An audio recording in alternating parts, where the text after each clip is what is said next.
नमस्कार दोस्तों, आप सभी को मेरा इस इंग्लिश गुरु यूट्यूब चैनल पर स्वागत है। दोस्तों, मैं हम पिछला वीडियो में कहा था कि मैं नेक्स्ट वीडियो में नेक्स्ट टॉपिक को लेकर आऊँगा।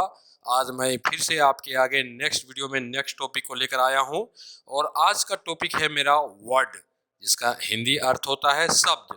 तो आज मैं इंग्लिश में वर्ड का निर्माण कैसे हुआ, किस प्रकार वर्ड बना, इसका उत्पत्ति किस आधार पर हुआ, इस पर आज मैं चर्चा करूंगा। जिस प्रकार से हम लोग इंसान हैं, तो हम लोग का भी उत्पत्ति यानी हम लोग का कहीं न कहीं से उत्पत्ति हुआ है। अर्थात ऐसा माना जाता है कि बंदर से ही हम लोग का उत्पत्ति हुआ है और हमारे पूर्वज बंदर कहे जाते हैं। ठीक उसी प्रकार से बंदर से उत्पत्ति होकर के इंसान का रूप हम लोगों ने लिया। तो वर्ड का भी जो है उत्पत्ति यानी इसके पूर्वज अगर माने तो अल्फाबेट है। अल्फाबेट से टूट करके जो है दो वॉयल निकला, वॉयल और कॉन्सोनेंट निकला और वॉयल कॉन्सोनेंट का मिश्रण से फिर वर्ड बना। तो मैं इसका डेफिनेशन को भी क्लियर कर देता हूँ।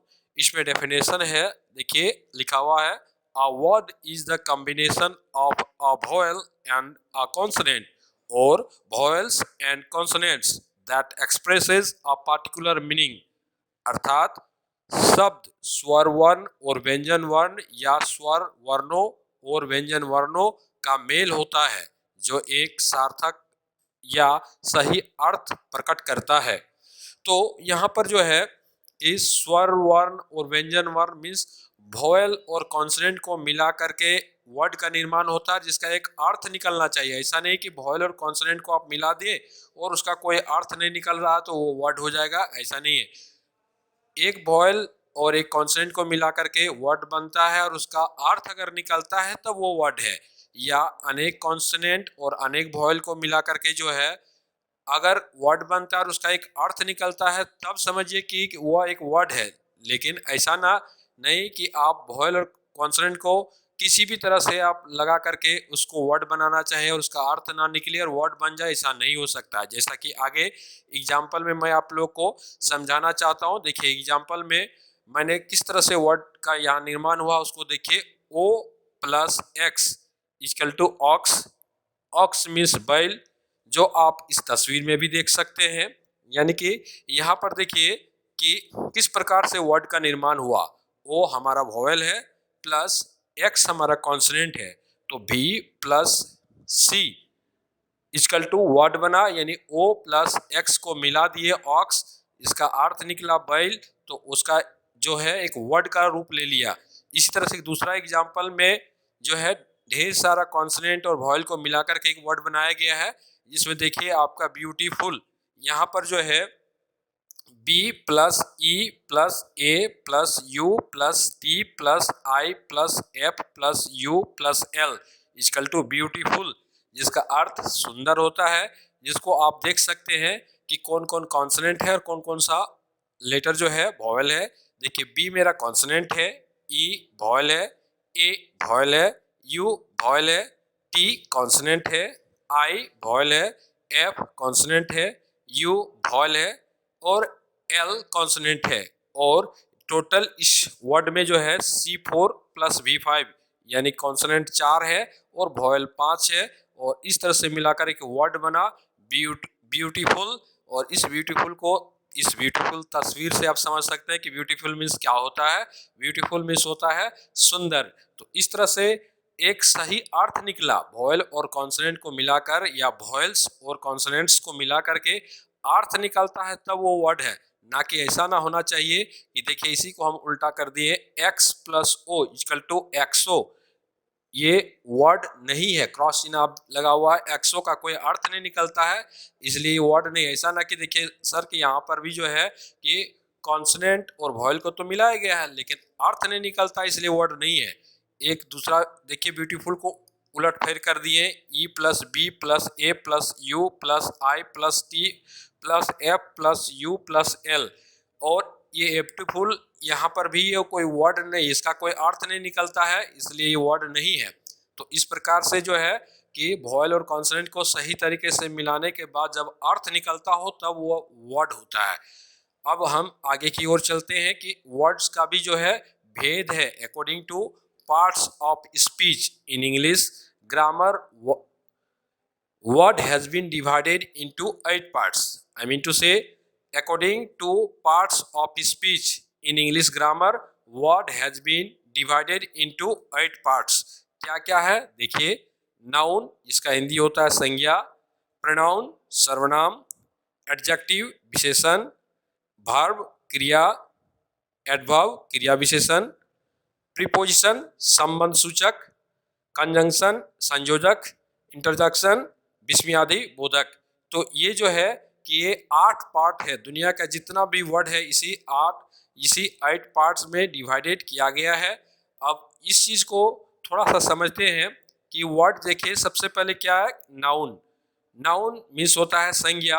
तो नाउन जो संज्ञा होता है यानी दुनिया के जितने भी नेमिंग वर्ड्स है जिसका नाम है, आप इस दुनिया में जितने भी चीज को देख पा रहे हैं या कुछ ऐसा चीज देख नहीं भी पा रहे हैं लेकिन उसका नाम हो, वो सारा का सारा आपका संज्ञा के अंतर्गत होता है। जैसे कि अभी आप अपने मोबाइल से यूट्यूब देख रहे हैं, आपका मोबाइल का एक नाम हुआ मोबाइल, तो वो नाउन है।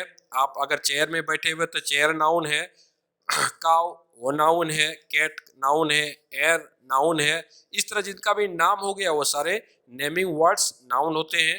Next pronoun. प्रोनाउन मीन्स होता है सर्वनाम, यानी कि नाउन के बदले में जिस वर्ड का इस्तेमाल किया जाता है उसे प्रोनाउन कहते हैं। एग्जाम्पल में समझाते हैं, जैसे Ram is a good boy and he goes to school.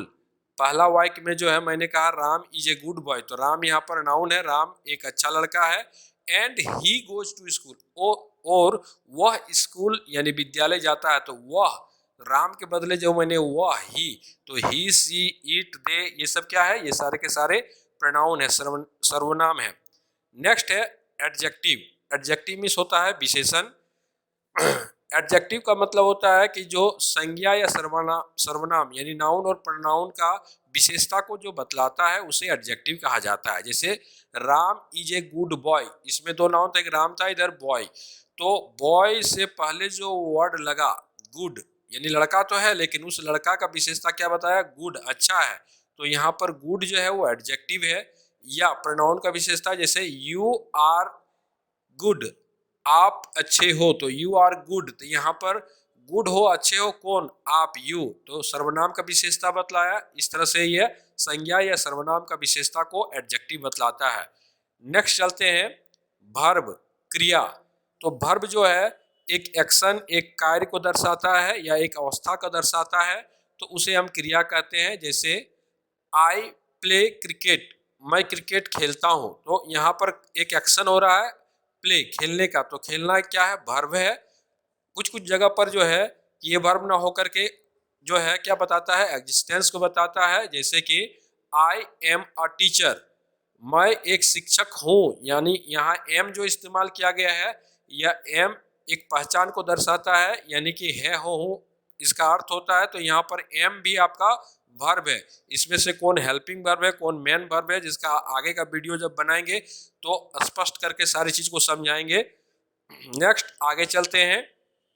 इसके बाद एडवर्ब। एडवर्ब मीन्स होता है क्रिया विशेषण। क्रिया विशेषण यानी जो क्रिया की विशेषता को बतलाता है उसे हम क्रिया विशेषण कहते हैं। जैसे Australia was defeated badly, Australia को बुरी तरह से हराया गया, तो यहाँ बैडली हराया गया, किस तरह से, बुरी तरह से, बैडली। तो बैडली जो है ये यहाँ पर एडवर्ब है जो क्रिया की विशेषता को बतला रहा है। इसके आगे चलते हैं प्रीपोजिशन। प्रीपोजिशन मतलब होता है संबंध सूचक, यानी इसमें दर्शाया जाता है कोई भी चीज का स्थान, समय या दिशा को दर्शाया जाता है। जैसे एग्जाम्पल के तौर पर मैं बताता हूँ, जैसे there is a book on the table, यानी टेबल पर एक किताब है, टेबल के ऊपर एक किताब है। तो किताब का जो एक स्थान है और टेबल का जो है कि वहाँ पर जो है टेबल के ऊपर में जो है वो किताब है, तो वहाँ पर ऑन का जो इस्तेमाल हुआ वो प्रीपोजिशन है, यानी ऑन, इन, इनटू, ये सब प्रीपोजिशन है जो स्थान, समय या दिशा को दर्शाता है। इसके बाद चलते हैं कंजंक्शन। कंजंक्शन मीन्स होता है संयोजक। संयोजक यानी ये 2 शब्दों को, 2 वाक्यों को या 2 उपवाक्यों को जोड़ने का काम करता है। जैसे राम एंड श्याम, राम और श्याम, तो बीच में जो एंड आया वो एंड क्या है, कंजंक्शन है।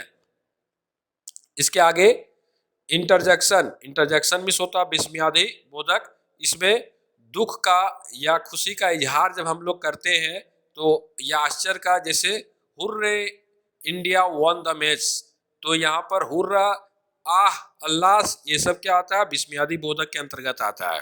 तो ये सारे जो है वर्ड्स के पार्ट्स है। इसका विस्तार से मैं पार्ट्स ऑफ स्पीच का सीरीज में बताऊंगा।